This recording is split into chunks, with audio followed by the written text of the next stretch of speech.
Good morning. Last night I met with some of the survivors and the loved ones of the victims of the horrific mass shooting at Robb Elementary School. I came here to tell them that the United States Department of Justice has finished its critical incident review. In undertaking this review at the request of the then mayor, the Justice Department committed to using our expertise and independence to assess the law enforcement response to the shooting and provide guidance moving forward. As I told families and survivors last night, the department's review concluded that a series of major failures of leadership, in tactics, in communications, in training, and in preparedness were made by law enforcement leaders and others responding to the mass shooting at Robb Elementary. As a result, 33 students and 3 of their teachers, many of whom have been shot, were trapped in a room with an active shooter for over an hour as law enforcement officials remained outside. I also told the families and survivors how deeply sorry I am for the losses they suffered that day and for the losses they have suffered every day since. I told them that the priority for the Justice Department in preparing this report has been to honor the memories of those who were taken from them. And I told the families gathered last night what I hope is clear among the hundreds of pages and thousands of details in this report. Their loved ones deserve better. The law enforcement response at Robb Elementary School on May 24th, 2022, and in the hours and days after, was a failure that should not have happened. We hope to honor the victims and the survivors by working together to try to prevent anything like this from ever happening again, here or anywhere. I'm now going to turn to the key observations and recommendations of the report. On May 24th, 2022 at 11:33 a.m., an active shooter wearing body armor and equipped with a high-power AR-15 rifle entered Robb Elementary School and began shooting into classrooms 111 and 112, which shared a connecting door. Within minutes, 11 law enforcement officers from the Uvalde Consolidated Independent School District and the Uvalde Police Department arrived inside the school. Hearing continued gunfire, 5 officers immediately advanced toward classrooms 111 and 112. Within seconds, shots were fired from inside the classroom. Shrapnel hit 2 officers, and all responders retreated to cover. A single officer then made additional attempts to approach the classrooms, but after 11:40 a.m., no more attempts to enter the rooms were made until 12:48 p.m., more than an hour later. As a consequence of failed leadership, training, and policies, injured and scared students and teachers remained trapped with the subject in the classrooms, waiting to be rescued. Survivors later shared that they heard officers gathered outside the classrooms while they waited. The victims trapped in classroom 111 and 112 were waiting to be rescued at 11:44 a.m., approximately 10 minutes after officers first arrived, when the subject fired another shot inside the classrooms. They were still waiting at 11:56 a.m. when an officer on the scene told law enforcement leaders that his wife, a teacher, was inside room 111 and 112 and had been shot. They were still waiting as broadcasts went out on officer radios that a student trapped inside rooms 111 and had called 911 at 12:10 p.m. to say that that the student was in a room full of victims. That student stayed on the phone with 911 for 16 minutes. The victims were still waiting to be rescued when the subject fired 4 more shots inside the classrooms at 12:21 p.m., 49 minutes after officers arrived on the scene. And they were still waiting for another 27 minutes after that until finally officers officers entered the classroom and killed the subject. As the victims were trapped and waiting for help, many of their families were waiting outside the school, growing increasingly concerned about why law enforcement had not taken action to rescue their loved ones. Law enforcement officers from different agencies who had self-deployed to the scene in overwhelming numbers were themselves waiting for leadership decisions about how to proceed. Many officers reported that they did not know who, if anyone, was in charge, what they should do, or the status of the incident. Some officers were confused about why there was no attempt to confront the active shooter and rescue the children. Some officers believed the subject had already been killed, or that law enforcement was in the room with the shooter. 75 minutes after the first officers arrived on scene, officers finally entered room 111. The subject engaged the entry team with gunfire, and the officers responded with fire. 77 minutes after the first officers arrived on the scene, and after 45 rounds had been fired by the active shooter, the shooter was killed. The massacre at Robb Elementary shattered families throughout this community and devastated our country. 19 children and 2 teachers were killed.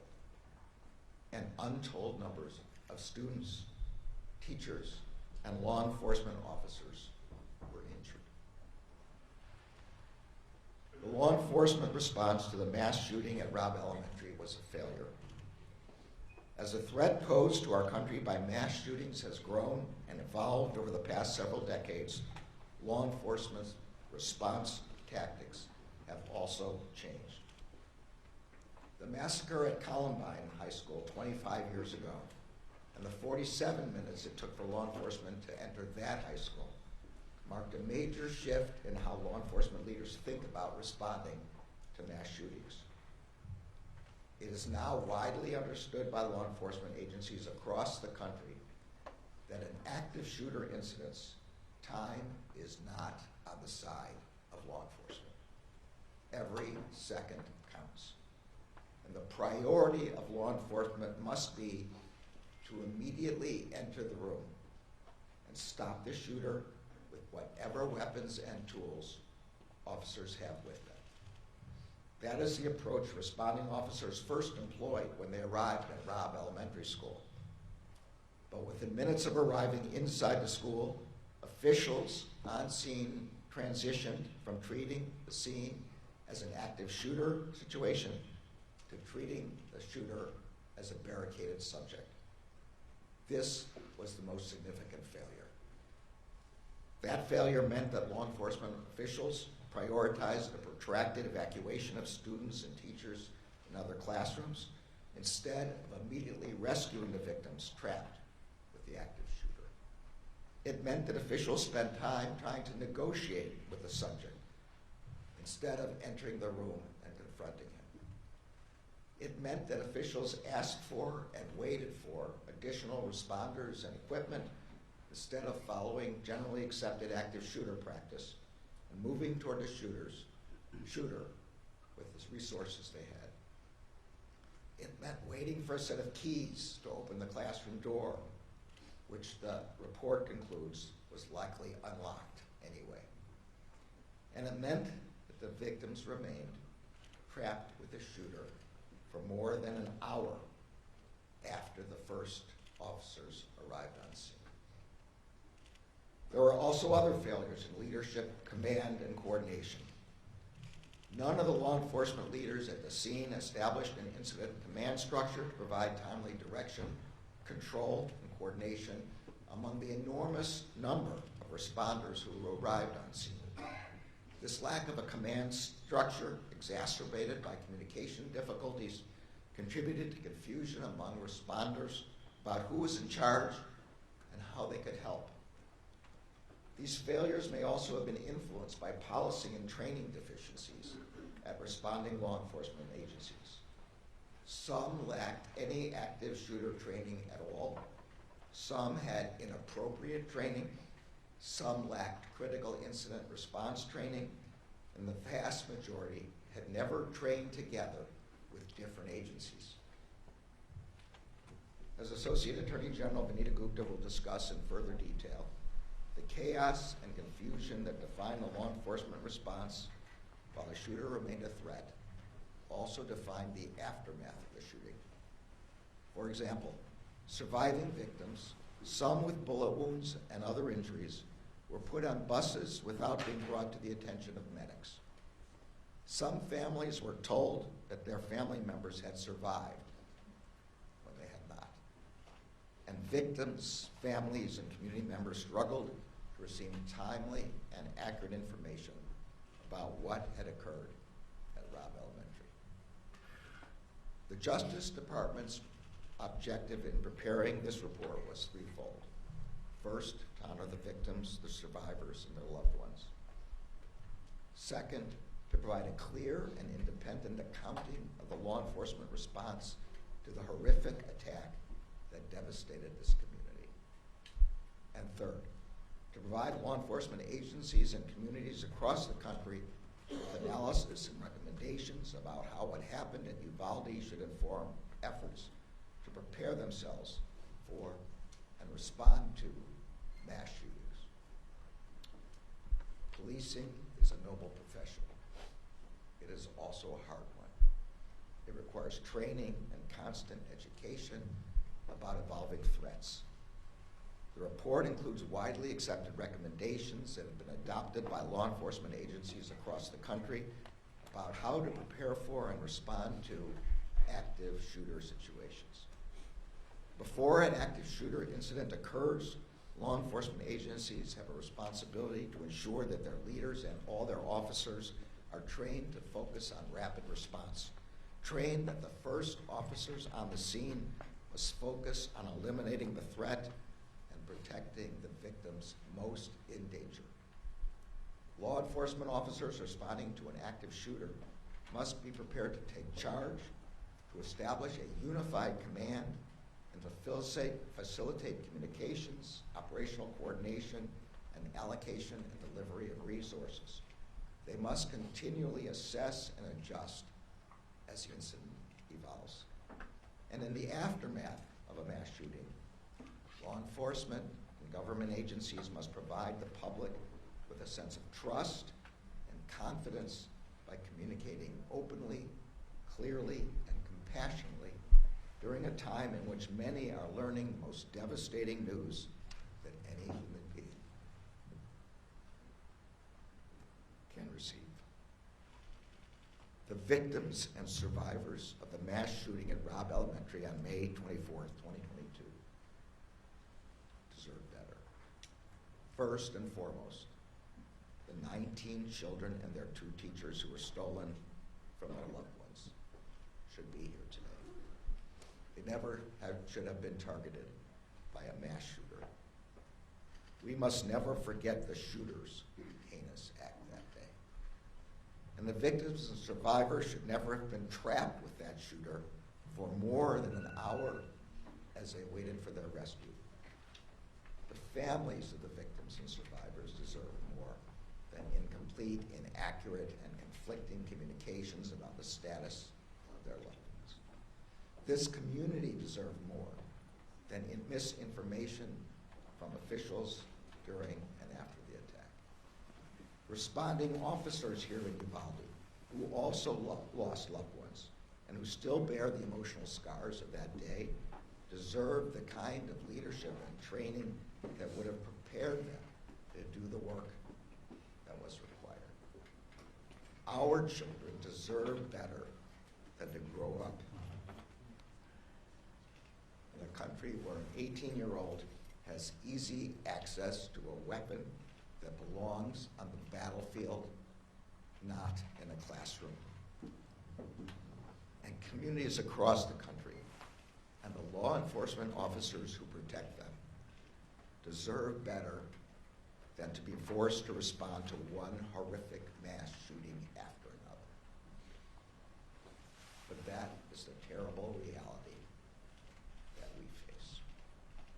And so it is a reality that every law enforcement agency in every community across the country must be prepared for. No community and no law enforcement agency should have to face that threat alone. That is why we came to Uvalde, and that is why we are releasing this report. The Justice Department remains committed to working in partnership with communities across the country and with the law enforcement agencies working to protect those communities every day. In particular, we stand ready to help communities and agencies prepared to respond to a terrible incident like the one that occurred here. We have concluded the department's review, but we know that the work of healing here in Uvalde is only beginning. We are humbled and grateful to stand with this community as you remember and honor your loved ones. I will now turn the podium over to Associate Attorney General Vanita Gupta. Her leadership has been key to the department's efforts to conduct an independent, fair, and comprehensive review of the horrific mass shooting of May 24th and its aftermath. I am also grateful to the entire Critical Incident Review team and to the department's COPS office and to the leadership of Hugh Clements for their tireless work. Vanita.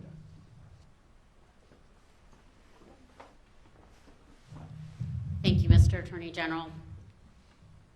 It is hard to look at the truth that the law enforcement response on May 24th was an unimaginable failure and that a lack of action by adults failed to protect children and their teachers.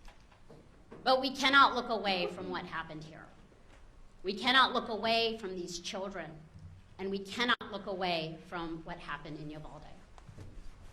On May 24th, 2022, this community lost 19 beloved children and 2 cherished teachers at Robb Elementary School.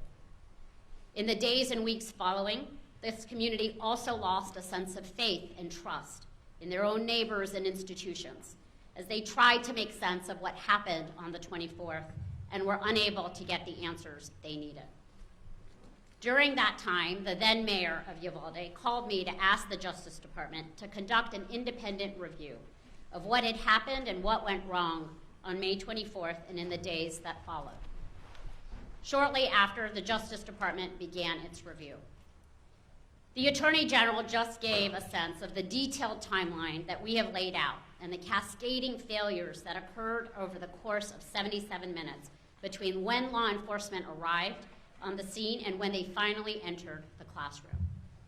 But we also know the pain and the failures and missteps did not end when law enforcement finally entered the classrooms and rescued the survivors.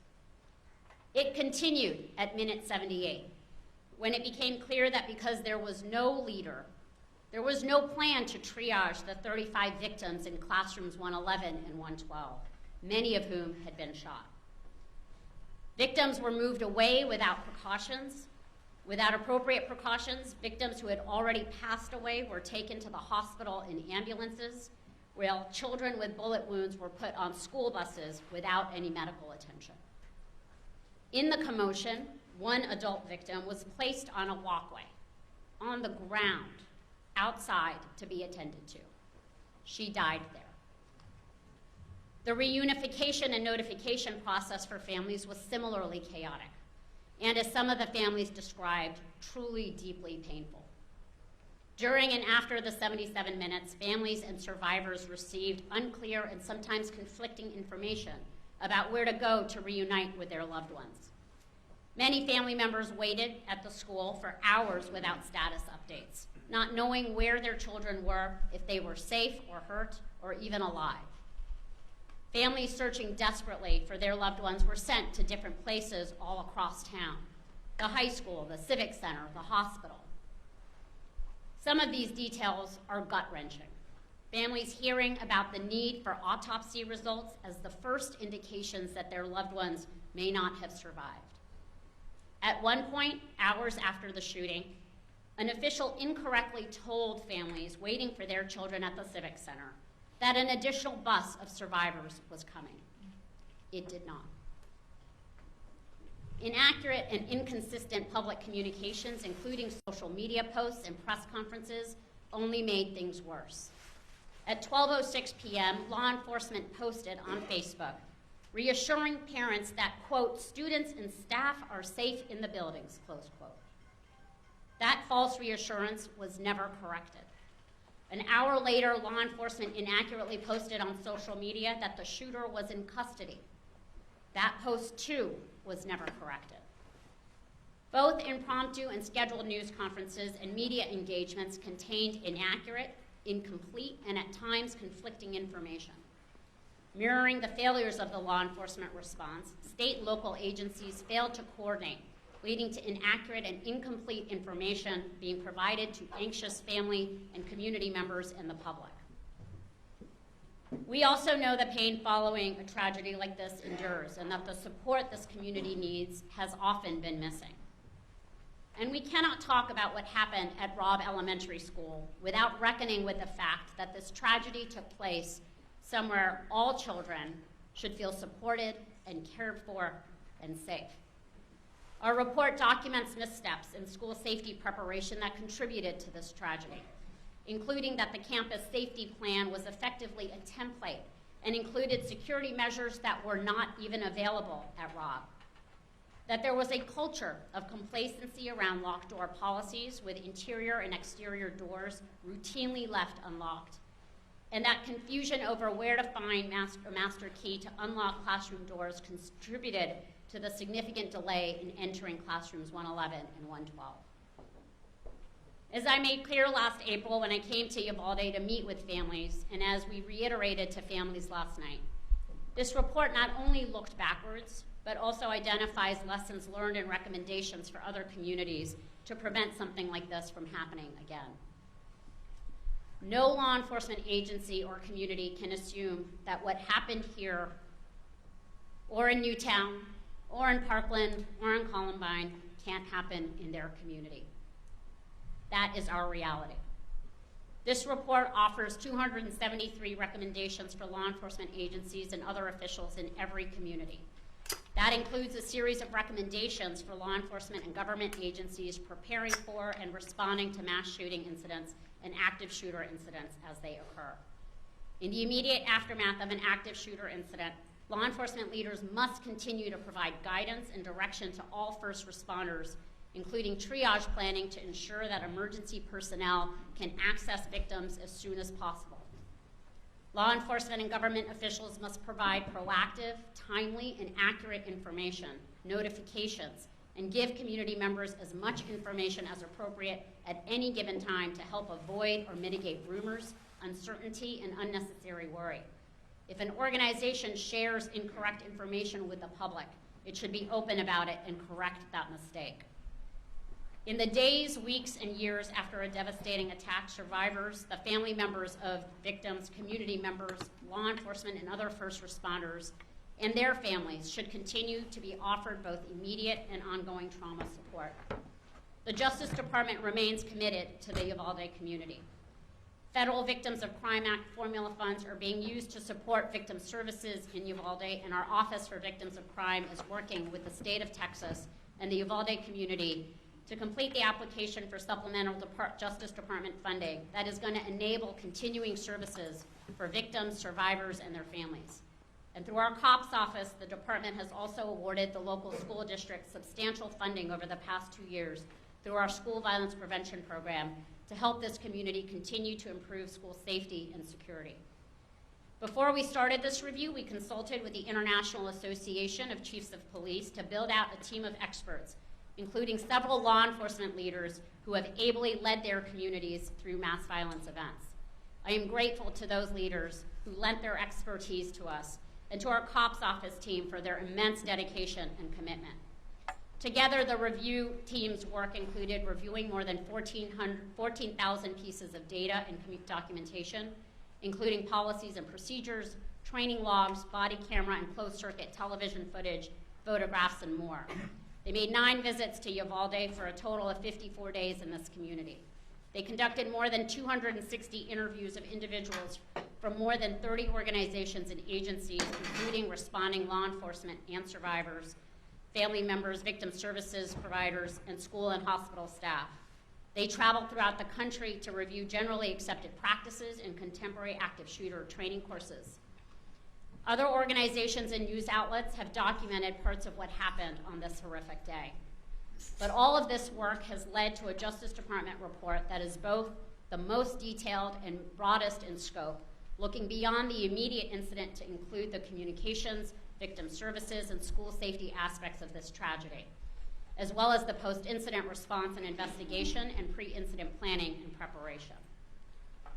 The public demands a lot from law enforcement, and we often take their service for granted. Every day, police officers run towards danger to keep people safe. In Uvalde on May 24th, 2022, that did not happen until far too late. Uvalde is a community that is healing, and getting clear on the facts is part of healing. So too are the beautiful, powerful murals all over the city commemorating each child and teacher killed on May 24th. And so too is enacting change in policies and practices to help make sure these failures do not happen again. While it took time for the Justice Department to examine the facts and put this report together, our commitment to the Uvalde community does not end here. Through available funding, resources, victim services, technical assistance, and training, we will support Uvalde and communities across the country in their efforts to prevent and address violence. Just as we have looked back, we will look forward. We are committed to honoring the memories of the lives that were lost here by working to build a future where all of our children, their loved ones, and their teachers can feel cared for, supported, and protected. I will now pass this to Hugh Clements, the director of our COPS office. Good morning, and thank you, Mr. Attorney General and Associate Gupta. I know that nothing can take away the pain suffered by the families, the survivors, and the entire Uvalde community. But I do know that the team at the COPS office has been driven to provide an authoritative accounting of everything that transpired at Robb Elementary on May 24th, as well as the events leading up to it and an examination of what happened afterward. As someone with 38 years of law enforcement experience, and 12 of those as chief of the Providence Police Department, I know the importance of having the right policies in place, the right training, and the right partnerships, especially law enforcement partnerships with schools, communities, and other agencies and first responders. This report stresses the importance of those working relationships and how invaluable they are, especially when there's a critical incident.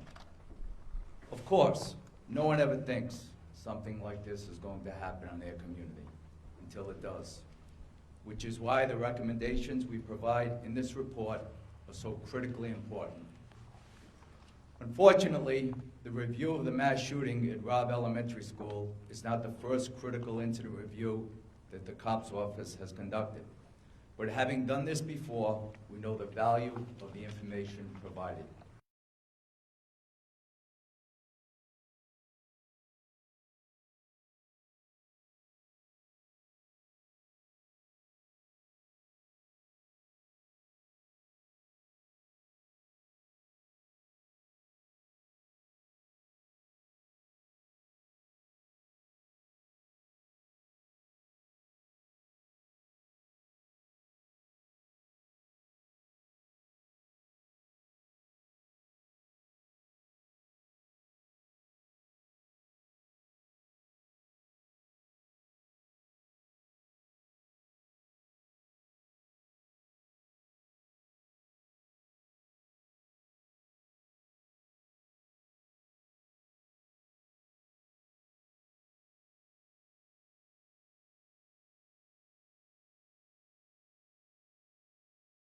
How they have incorporated the recommendations shared into their own planning. We have seen how vitally important preparation is, how important it is to have the right policies and procedures in place, how incredibly important training is, and how critical it is that agencies train together. Reviews such as this has worked diligently in carrying out a number of critical steps, including developing a complete incident reconstruction, reviewing thousands of relevant documents, conducting site visits, and interviewing a wide variety of stakeholders. As I said, we know that nothing can take away the pain that this community has endured.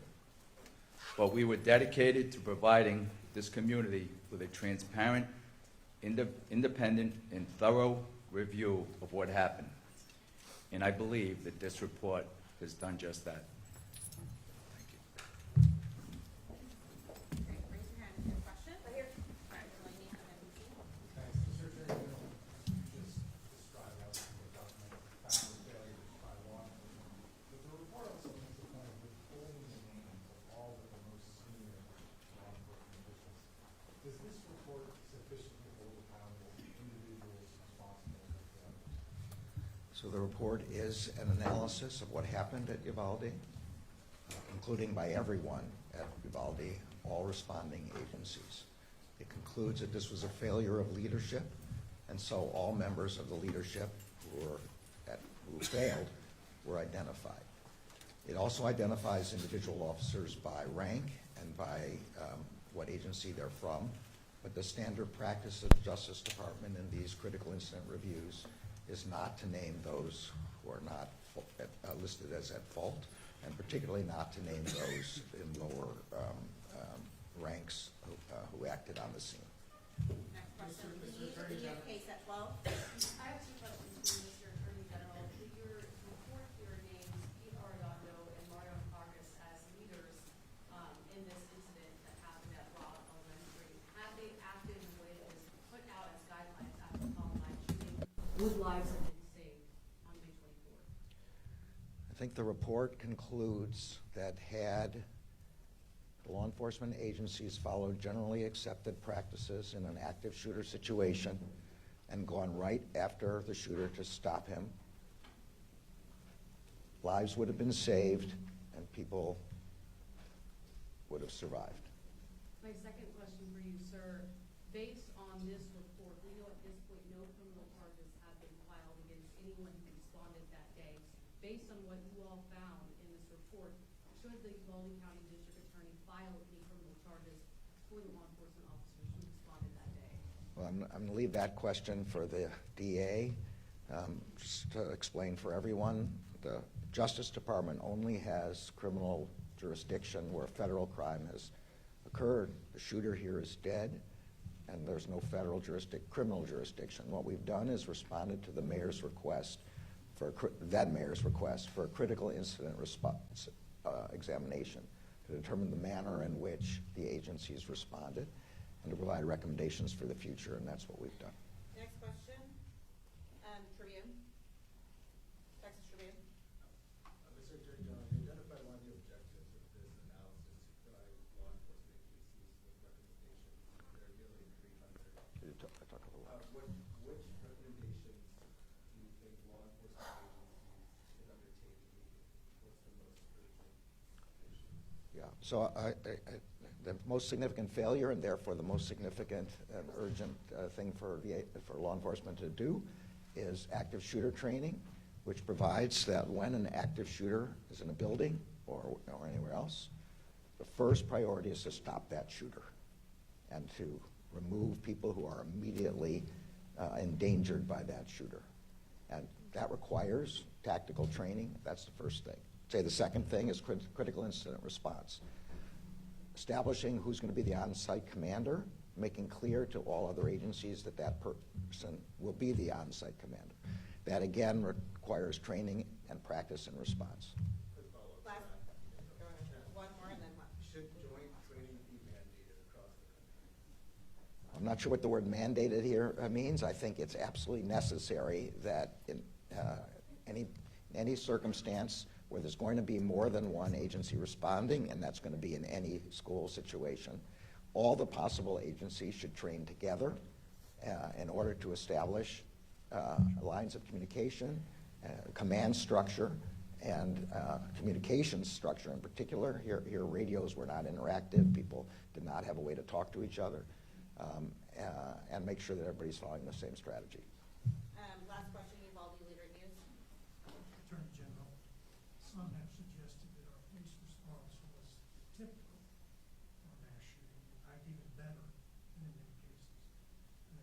Pulse nightclub event as a comparison. It took 3 hours to go in and put down that killer. And there were phone calls back and forth. How do you speak to that? So actually, I'll let Hugh talk about specifically about the Pulse nightclub, but I will say that what I've described and what the report describes is clearly the generally accepted response to an active shooter. We did a survey across the country, and the experts who were involved in this examination are experts in exactly this subject of active shooter, and there's no doubt that the standard practice is the one I've described. And I'm going to let Hugh answer that specific question. I would say honestly, I don't know if that's entirely true. I will tell you this report is comprehensive, it's extensive. I urge you all to read it, the executive summary, all hundreds of pages. I will say there was a epic, complete lack of leadership, unity of command. There was no incident command set up. That's not the case with the Pulse nightclub. And so in this particular one, in comparison, that is not entirely true, and the response was a failure of leadership. Great, thank you, everyone. Merrick Garland, there are a lot of Thank you, family everyone. members. Well, there are a lot of family members here. You just let us know, do you believe charges should be filed?